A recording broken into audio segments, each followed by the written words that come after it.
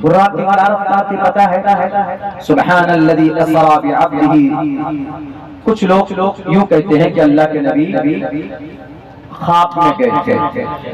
مفتی شفیع صاحب عثمانی رحمت اللہ علیہ جن کی معرفت القرآن تفسیر ہے پڑھی ہے، اس کے اندر 3 تفسیر ہے، 3 تفاسیر ہیں. اس میں انہوں نے بیان کیا بعبدہ. عبد کا لفظ کب استعمال ہوتا ہے؟ باڈی، غلام کے لیے. بندگی، غلام، بندہ، عبد. اور بندے کا اطلاق خواب میں نہیں ہوتا بلکہ فزیکل اگر کسی کی باڈی ہو تو عبد کا لفظ استعمال ہوتا ہے. وشنو یشا، اللہ کے نبی کے لیے بھی استعمال ہوا سنسکرت میں. وشنو یشا، وشنو یش، وشنو مینس رب، یش مینس عبد، وہاں پر بھی استعمال ہوا. تو اللہ کے نبی 1450 سال پہلے اتنی تیز رفتار سواری پر پوری دنیا گھوم کر آئے کہ یہ چیلنج ہے قیامت کی صبح تک دنیا کے بڑے سے بڑے سائنسداں مل کر بھی اتنی تیز رفتار سواری کا ایجاد نہیں کر سکتے، نہیں بنا سکتے. شکریہ، جزاک اللہ. میں I thank from the bottom of our heart, دل کی گہرائی سے مولانا محتمم صاحب کا، ان کی پوری ٹیم کا، پورے اراکین جلسہ کا شکر گزار ہوں. خصوصاً ہمارے مزمل حیات صاحب بڑے بھائی، ان لوگوں کا اشعار میں فین. میں تو 5 سال سے اس فیلڈ میں آیا ہوں، زیادہ پرانا نہیں ہوں. تو ان کی یہ تھی کہ آپ آئیے، اس پروگرام میں آنا پڑے گا. ہماری کوئی دوسری تاریخ تھی اپنے علاقے کی، تو اس لیے انہوں نے کہا کہ بھئی ہاں آنا ہے. ہم نے کہا چلیے بھئی، دلی کا پروگرام ہے، کون منع کرے گا. لیکن یہاں آ کر ایک چیز ہم کو یہی چیز اچھی نہیں لگی. دیکھیے اس کا قضا کفارہ یہی ہے کہ جو کمی ہو مدرسے میں آپ لوگ مدرسے میں پورا کیجیے، چاہے وہ پنکھے کے اعتبار سے ہو، بجلی کے اعتبار سے ہو، روم کے اعتبار سے ہو، جو بھی ضروریات ہیں. جہاں جہاں مدرسہ ہے وہاں پر میں کہہ رہا ہوں ہم بھی مدرسے سے ہی نکلے ہیں. یقیناً اس زمین پر یہ مدرسہ ہی ہمارے اسلام کی شریعت کی حفاظت کا اطلاع ہے. اگر یہاں ہے تعلیم تو سب کچھ ٹھیک ہے، نہیں تو ہمارے عقائد بدل جائیں. جیسے اس آدمی کا یہ تھا کہ میں قرآن کریم گنیش جی کے اوپر اترا. ہمارے علماء کی محنت ہے جو ایک ایک مسئلے کے اوپر بات کرتے ہیں، عوام کو سمجھانے کا کام کرتے ہیں. مدرسہ رہے گا تو علماء پیدا ہوگا. اللہ سے دعا کرتا ہوں کہ اللہ تبارک و تعالیٰ کہنے سننے سے زیادہ عمل کی توفیق عطا فرمائے. بہت بہت شکریہ، جزاک اللہ. السلام علیکم ورحمۃ اللہ وبرکاتہ.